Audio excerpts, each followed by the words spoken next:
उत्तर प्रदेश के संभल की जामा मस्जिद में रंगाई पुताई के मामले पर इलाहाबाद हाईकोर्ट ने बुधवार को सुनवाई की है और अपना फैसला सुनाया है। हाईकोर्ट ने बाहरी दीवारों पर सफेदी करने की अनुमति दे दी है।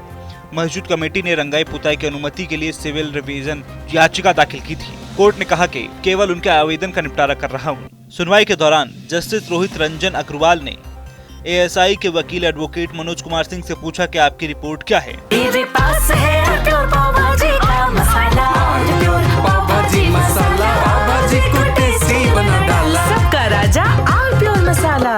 सिंह ने कहा कि मस्जिद कमेटी ने कई सालों तक सफेदी कराई है, जिसके कारण ढांचे की बाहरी दीवारों को नुकसान पहुंचा है। जस्टिस अग्रवाल ने कहा कि आप इतने साल से क्या कर रहे थे। एएसआई ने कहा कि हमने एफआईआर दर्ज कराई है।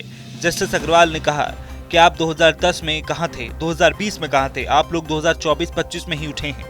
आपने कहा है कि कई वर्षों से मस्जिद कमेटी सफेदी कराती आ रही है। जस्टिस अग्रवाल ने एएसआई से कहा कि आप सरकार के इशारे पर काम कर रहे हैं, बार बार हम परमिट कर रहे हैं, फिर भी आप अपनी ड्यूटी निभाने में विफल हो रहे हैं। मैं उन्हें केवल बाहरी दीवारों पर सफेदी करने की अनुमति दे रहा हूं, केवल उनके आवेदन का निपटारा कर रहा हूं।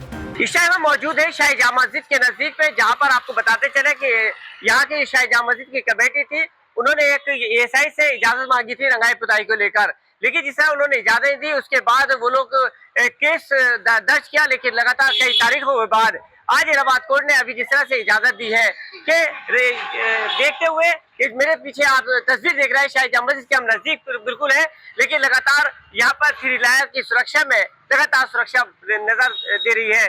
लेकिन फिलहाल आपको बता दें कि जिस तरह से पुताई और रंगाई की बात की गई है, इलाहाबाद से के आगे की और पीछे जिस तरह से पुताई की है, साफ सफाई की व्यवस्था की इजाजत दे दी गई है।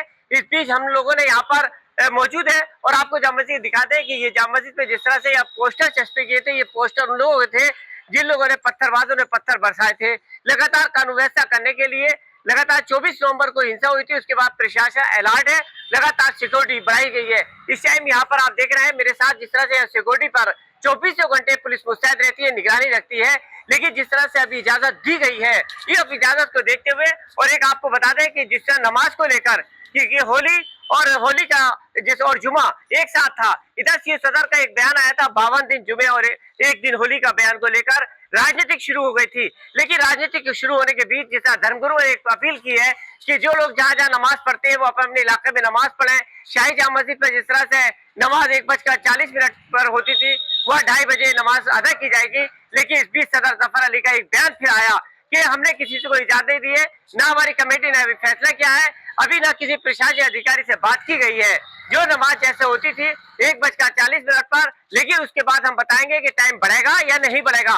लेकिन दूसरी जिस तरह से आपको बता दें कि जो अब यहाँ पर इसकी रंगाई पुताई इसको होगी। बता दें पिछली 10 मार्च को हुई सुनवाई के दौरान एएसआई से हाईकोर्ट ने हलफनामा मांगा था। हाईकोर्ट ने एएसआई से पूछा था कि मस्जिद की रंगाई पुताई अतिरिक्त लाइटिंग और बाहर से सजावटी लाइट लगाने की जरूरत है या नहीं। पिछली सुनवाई में एएसआई की रिपोर्ट पर मस्जिद कमेटी की ओर से दाखिल की गई आपत्ति पर एएसआई ने अपना जवाब दाखिल किया था। हाईकोर्ट ने सुनवाई करते हुए रंगाई पुताई, अतिरिक्त लाइटिंग और भवन के बाहर सजावटी लाइट लगाने की मांग पर एएसआई से हलफनामा मांगा था। कोर्ट ने सुनवाई के दौरान ये भी कहा था कि यदि रंगाई पुताई, अतिरिक्त रोशनी और सजावटी लाइटें लगाने के लिए संरचना की आगे की जांच की आवश्यकता हो तो एएसआई अपनी टीम भेज सकती है। इस मामले की सुनवाई जस्टिस रोहित रंजन अग्रवाल की सिंगल बेंच कर रही है। मेरे पास है